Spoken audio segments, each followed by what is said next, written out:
Um, how do you feel about Bitcoin? Dude, for real, What? that's literally like one fucking step above World of Warcraft bullshit where you're selling some fucking dweeb paraphernalia that doesn't even exist in the real world. Well, I mean, The yes, fuck is that? there's no basis for like U.S. currency behind it, but it's like what it has a value, and you can buy drugs with it. Really? Oh, see, now you like it.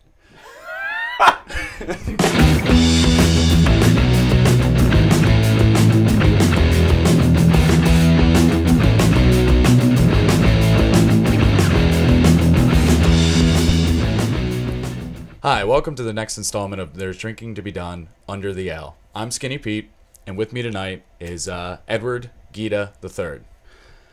He is a he is a nightlife fixture at this point in the Philadelphia nightlife scene, and a regular bartender at the Barbary, as well as the master of many events and also many bands.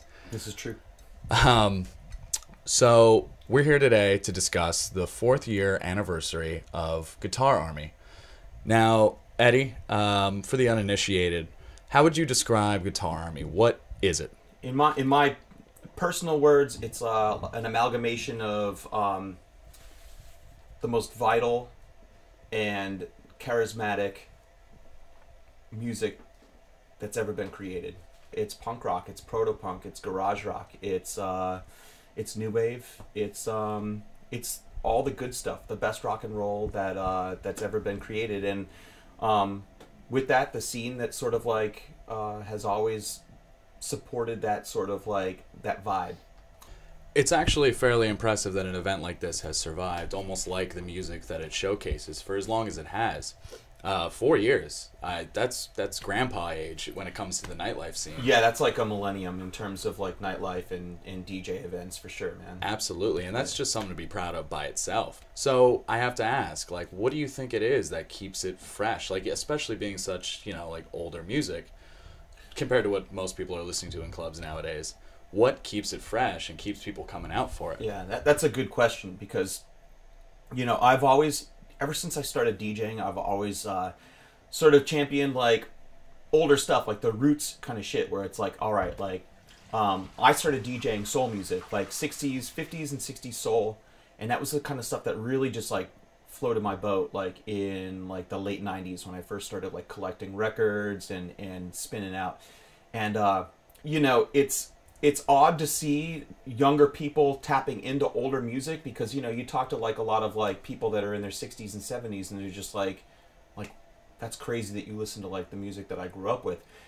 So I think that when you're tapping into something that's that vital and like like artistically pregnant, it continues to garner support throughout the generations. I feel that those kind of people are really genuinely, they gravitate towards that sort of music, that sort of culture.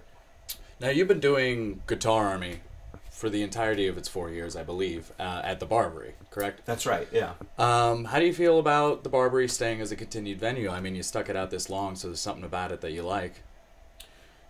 Yeah, no doubt about it. The Barbary is like a home. It's like my home away from home. I'm there 4 or 5 nights a week working as well as promoting events there.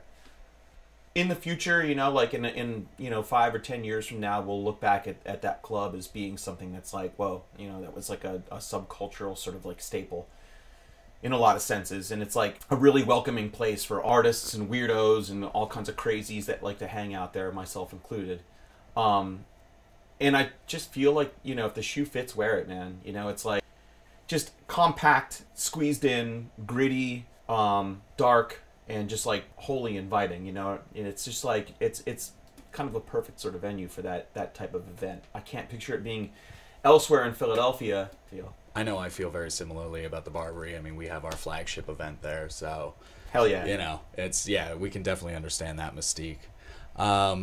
So I guess really coming down to a close, I kind of want to ask you, like, what, if you can even pinpoint it, what is a specific Guitar Army or Guitar Army moment that you remember that stands out to you?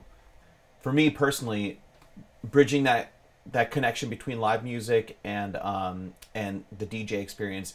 Anytime I've had bands or have like DJed with bands, that is particularly special. So it's like all those cats like David Johansen, Judah, the Sonics, Richie Ramone, Cherie Curry, Hammered Satin, the Tip from Nashville, all those cats. It's like every time that I get to like kind of bridge that connect, it's so awesome, man. You know, that's because really that's what it's all about. I know what you say like rings really true, especially for me because it's been 4 years now, Yeah, and especially when you look back at the pictures, man, yeah, you're like, oh fuck, right, dude. like really bad nights, you know, not because of the event, but because of like what transpired because of the event. For You sure, know. yeah. Take it, man. Yeah, You yeah. know. And I hope for another 4 years. So 4 more years. 4 more years. So 4 more years, but the first 4 are going to be celebrated on March 10th at the Barbary. Doors open at what time, Eddie? 10 o'clock. 10 o'clock. Doors open at 10 o'clock. Is there a cover charge? There's no cover to get upstairs, man. No cover to get upstairs. You heard that. There's absolutely no reason to not go There's to an this open event. bar. Yeah, just come out and drink. What time's the open bar till? 10 until the supplies are gone, so there is drinking to be done. So there's drinking to be done at 10 o'clock at the Barbary for free until they run out of the supplies. And then you got to start paying. But that's okay because the prices really aren't that bad. I actually really enjoyed them there. What? Am I going off on a tangent, Mike? Sometimes. All right. Closing. I'm Skinny Pete with There's Drinking to Be Done.com. This has been Under the L, and I've been with Edward Gieda III. And good night and good luck, everyone. It's been a pleasure.